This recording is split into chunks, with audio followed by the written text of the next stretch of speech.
Of the case, I don't see how anyone can think that he isn't guilty of what he was accused for. But regardless of your opinion, understand this: Tyson is a convicted rapist. He was convicted in court and went to jail for it, point blank period. To this day, it's not easy for rich or powerful men to be convicted of any crime, let alone rape. So for Tyson to have been convicted of anything should have been enough to indicate his wrongdoing. It's the fact that this is such a minor footnote in history that says a lot more. It goes back to what I said about gladiators. Because Tyson was viewed in such a way, the fact that he might have happened to hurt a woman was no big deal. Like, there's probably still people who hate Mike Vick and Colin Kaepernick that paid to see Mike Tyson fight Roy Jones. For what it's worth, to this day, Tyson still denies any wrongdoing. He's admitted so much and outright stated that there's many things he's done that he should have went to jail for. But he does not to this day think that what happened that night was not consensual. So there's that. Either way, Tyson spent 3 years in jail and came out of prison having converted to Islam. And a change, man, I'm just kidding. He was still fucked up.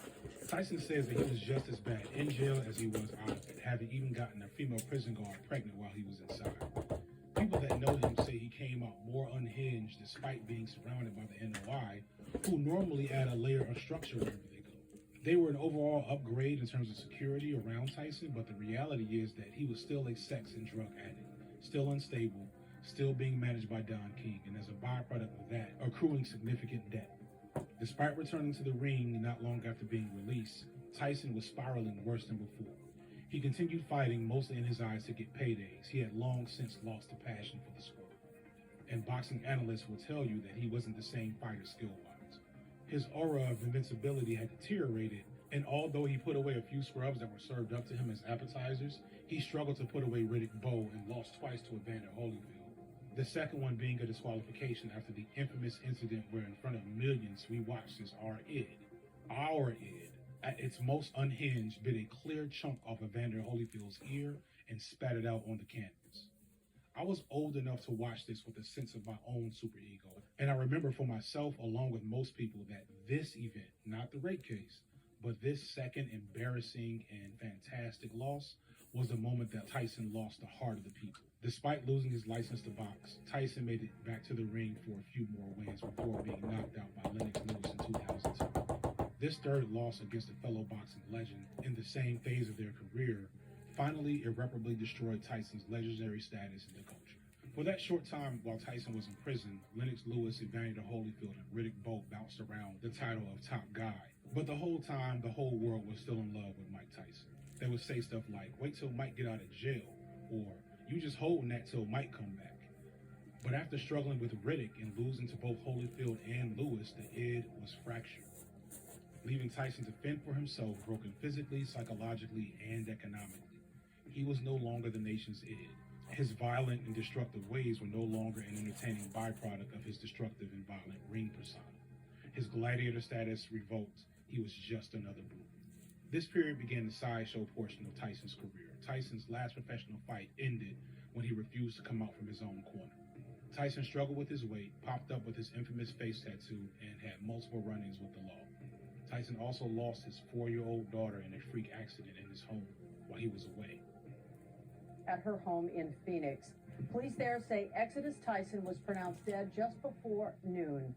The 4-year-old was found unconscious on the treadmill with her head in the loop of a cord that was apparently hanging underneath the console. Investigators say it appears to be an accident. The Tyson family released a statement simply asking for privacy. His drug use is no longer the product of a partying lifestyle, but a part of pain management and self-hate. I remember when Tyson showed up randomly in The Hangover in 2009. It was his highest profile public appearance since his fight with Lennox Lewis. It occurred that even then, Mike had officially entered into the final phase of his gladiator career, becoming a sad shell of his former self. He looked fat, bloated, unhealthy, and miserable. However, finally, for the first time ever in his life since he was a child, Mike's world was empty and mostly quiet, except for the people that truly cared for him. And he took me to this guy, and for some reason I was a guy, it's a street guy, rob, steal, do anything, shoot you out. I was a savage, I was amongst the nobody kid, I didn't love myself. That's why I showed it by acting like a savage. And this old white Italian guy said, He told me I was handsome. He thought I was handsome, and he told me I was good. And he gave me 5 or 6 life affirmations. And then all of a sudden, I thought my name should be reigning with Alexander the Great and Achilles. Where did that come from? How did that happen? I'm nobody. I'm a bum. My mother and my father were nothing. This guy told me a few words, and I took those words in, and now I think I'm a god. I'll let me see a mirror. I never saw a mirror I didn't love. I fell madly in love with myself. I turned into a monster. I had to be humbled. And still, it's not true. The only reason I have a good God is jealous of me because I'm reaching up to this level. No, I'm not going to stop. I'm never going to stop. No. Then I just have to keep getting humbled and keep getting humbled. And then I felt myself here, empty with nothing, broken. And you say, what the hell am I doing here? I should be dead now. Why am I here? And, men are not meant to be humble. Men are meant to be humbled.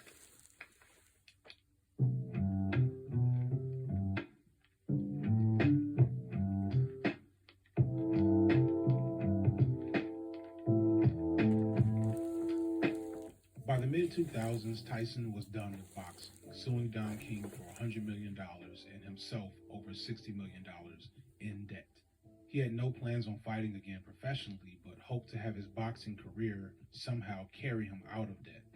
He was still addicted to sex and drugs and had ended a second failed marriage, as well as failing as a father to all of his children. Somewhere in the middle of this downward spiral, Mike met one Lakia Kiki Spencer. And according to Mike, Kiki is the key ingredient to his recovery at this stage of his life, both mentally and financially. And that's great, but there's a concerning tradition of broken men, black and otherwise, needing to find a strong enough woman to get them on the road to recovery. I don't want to undermine this, and I want to make sure it's understood that any type of person that needs help or support when they're battling addiction and demons, that's a good thing. But the problem is that I've seen many men indicate that this is the right way to love a person, the right way to love a man who has problems. And no, I'm sorry, a good girlfriend isn't a replacement for therapy. That said, for whatever reason, Kiki did invest in Tyson's life and recovery. And it seems like her playing an effort, even when Mike was still dealing with addiction, put him on the path to recovery. It was her efforts that had Mike cashing in on his celebrity opportunities and things like The Hangover, plus a multitude of B movies and short film roles and media appearances. And next thing you know, I'm $60 million in debt. And she just kept saying, everything's going to be all right. We're going to write a show. We're going to produce television shows and movies, and this is going to be over. And I'm looking at her, and I'm still strung on drugs. And I'm looking at her, don't lose, you know. And next thing you know, you beat deep in the heart of our hybrid. Thanks to you, we slice through curves, sizzle with tech, and still ride big. We're the power couple. Highlander Hybrid. Toyota, let's go places. And someone's there to make sure you get all you deserve. That's the kind of help you get with H&R Block. Looks like you're getting about $2,200 back. You get your biggest refund possible, guaranteed. Online and in person. Help is here.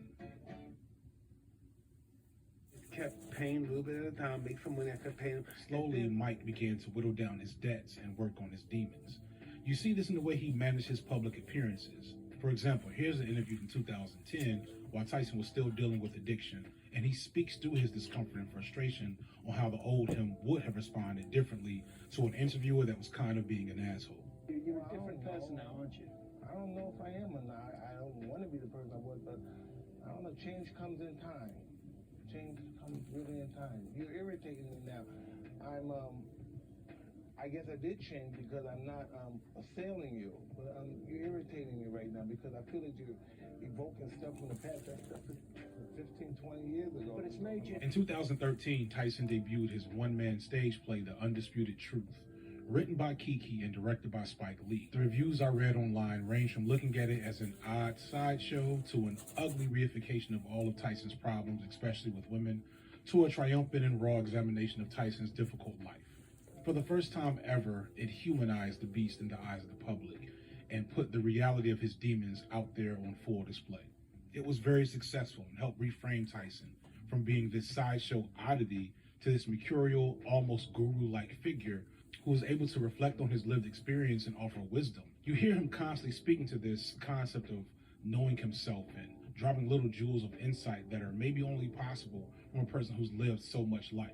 Tyson also wrote a biography to accompany the play, became vegan, and managed his weight better. Lastly, and most significantly, he invested in marijuana, which he credits greatly with his recovery, like many athletes from contact sports before him. And his marijuana company seems to be making him a nice amount of money. This is where Tyson's arc comes full circle.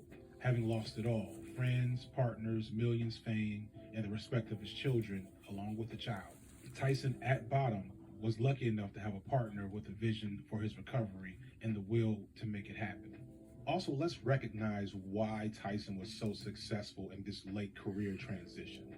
It still very much has to do with his status as a gladiator. See, here's the thing. Once you've taken a man and you've stripped away all the humanity except for the parts that are scary